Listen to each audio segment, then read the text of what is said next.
Whether it's your first time here or you're a regular here at Mr. Super Oz, I just want to thank you for tuning in to the channel. It exists because I, Oz, from the channel Mr. Super Oz, I wrote a 68-page graphic novel called Everlasting Survivors.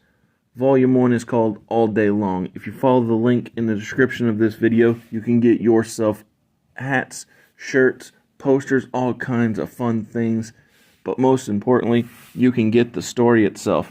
And the more people that pick up the story, the greater the chances are that there can be continued adventures with these heroes. If you could, give it a like, subscribe if you haven't already, leave a comment, enjoy. It's now time for the smack it down, if you will. Let's do it. I'm going to actually try and lightning round this one because I still have 3 more shows, which means you probably still got 3 more shows. You got it. So I'm going to go quick on this one. We open up the 9/12/2002 episode of Smackdown with the Hurricane teaming with Jeff Hardy. They are taking on Rook Nowinski and Bishop Storm. Nice. Rook Nowinski gets the win over Jeff Hardy. Big surprise in that one. But the reason that the win goes down is because during the match, Matt Hardy and Shannon Moore, they come out. So Matt side effects Hurricane. That distracts Jeff. Jeff takes a power move from Nowinski, gets knocked down. Nowinski hooks the near leg while Matt holds down the far leg. The ref don't see it because he's blind. Right, 1, 2, 3. Rook Nowinski gets a big surprise victory over Jeff Hardy. Good for Rook. Good for Rook. And so our next contest is it is a contrast in size. Okay. It is the last week main eventer of Chavo Guerrero taking on the not yet 5-time world champion of, yes, bless you, Booker T. Booker goes over because, I mean, it's Booker T. He's not yet 5-time champion. Yes, makes sense. but he is, 4 and he's real close to that. 4 and maybe some change. Yeah, we're definitely getting there. I already know where the 5th world title reign will come. And spoilers. It's going to be super good. Oh, I mean, we always had to do it. Yeah, we always had to. You're not wrong. But after Booker defeats Chavo, once again, another classic WCW match. Indeed. We move on to another clash of sizes. When we have Vascular Val Venus, Mr. Jacked himself, taking on Little Spike Dudley. Little Spike. The runt of the Dudley Litter. The Dudley Litter, yes. So this match is mostly done in picture-in-picture. Oh, okay. I apologize to Mr. Sean Morley, and I forget what Spike's real name is, but I apologize to Val and Spike for taking a back seat to a backstage segment. But after the events of last week, Hulk Hogan, Hollywood Hogan, in his black, in his denim, in his not babyface attire, he thinks that it is amusing to sabotage the Deadly Riders' motorcycles because they were eyeing up his hog, and he don't feel good about that. And so real quick, yes, I don't know if I misremembered this or not. Didn't he drag Undertaker? So I'm actually doing that spot in a week. Yes, in 1 week I am actually doing. Right. Pretend I didn't say that. It's okay.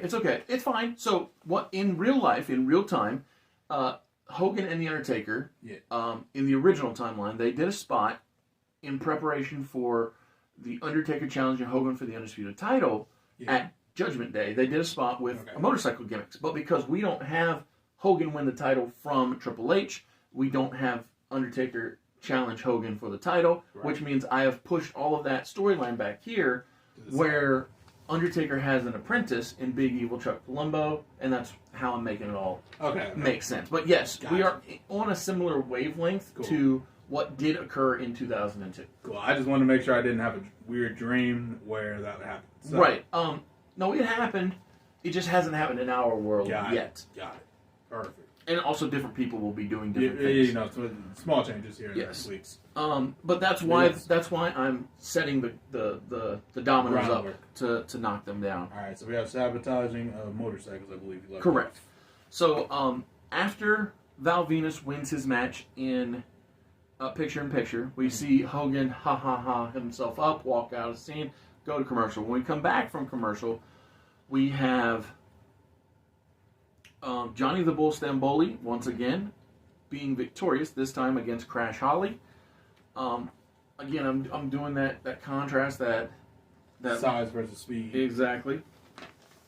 And so, like I said, we're reestablishing, or for the first time really establishing, that Johnny the Bull is employed, but also, I was going to say, dominant and talented. So, post-match, we see the first glimmer of an ad. I want it to be so well produced that you can believe that this is an actual product. So, I'm calling it MJ Magic 90. I envision it. Hell of a name. I envision it playing out like P90X. Okay. Those ads where you have before and after photos, and if you follow the blog, regimen, yes, then you can get this body. Exactly. You can get this woman to my left. And so the Simon system that they had the first time that the ad played in real time, I was fast forwarding through it. I was just like, oh, I don't care about this. Yeah, right. It's just an infomercial, and so I want it to be like that, where you can actually believe that that's what happened. But post that commercial, we go into other commercials. When we come back from commercial, Matt Hardy and Shannon Moore are out at ringside. They're on their way out. You see the Matt facts and all that. Indeed. And so Matt once again calls out Brock Lesnar. Bold decision. And so Brock's music plays. Jesus. Although Brock doesn't come out. Oh, okay. A much smaller, blonde, drawn-on tattoo fellow comes out. Matt, much like how Jericho did with Greenberg. Goldberg. Yeah, exactly, all that stuff. Yeah. So Matt is, having fun. He's cracking jokes, but before he can do, before he can finish the segment and beat his facsimile of Brock Lesnar, Of course. The Undertaker and Chuck Palumbo, Big Evil, the Deadly Riders, they make their way out, and it turns out Matt's no longer in the mood for fun. So Taker and Palumbo take the mic from him. They just point and have him leave.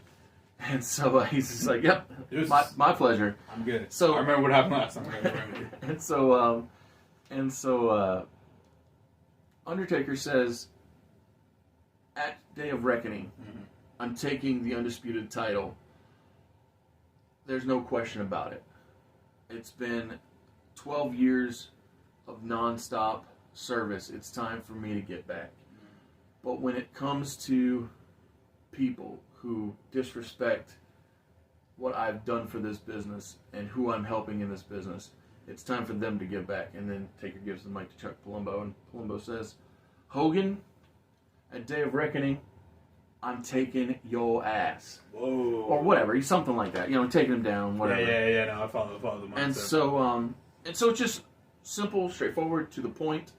We now have not just the Undisputed title match booked for the show, but we have a new secondary top-level match made for Day of Reckoning. Cool. Quick question. Yes. And you can say no. But sure. I'm assuming Faux Lesnar, in your mind, left with Matt. Of course, yeah. I mean, it was all a gag together. Yeah. In my mind, he stood in the ring and stood in the back while Taker was having this whole conversation. And then once he passed the mic to Chuck, Taker turned around, saw him, and just chokeslammed. I mean, that's fine by me. Yeah. I just thought it'd be fun. Yeah, no, that's great. Ain't nothing wrong with that at all. But cool. No, that's dope. That's a hell of a co-main. Oh, thank you. Just threw out. So our main event for this episode of Smackdown is the television champion Rey Mysterio coming out for his open challenge for the typical television title. Exactly. And it was not announced who he'd be defending against, because we typically don't do that. Yeah,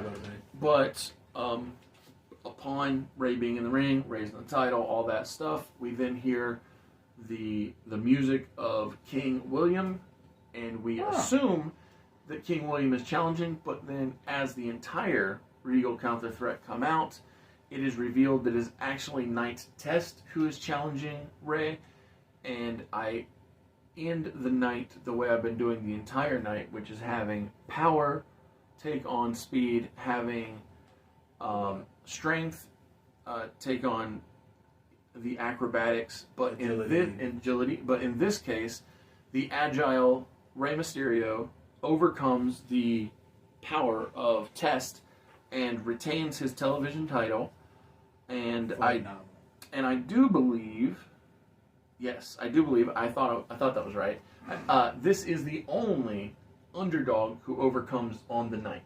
So Nowinski is larger. Nowinski is larger than Hardy. Yep. Booker is larger than Guerrero. Val is larger than Spike. Johnny the Bull is larger than Crash. And in this case, the only underdog to overcome is Rey Mysterio, who overcomes Test.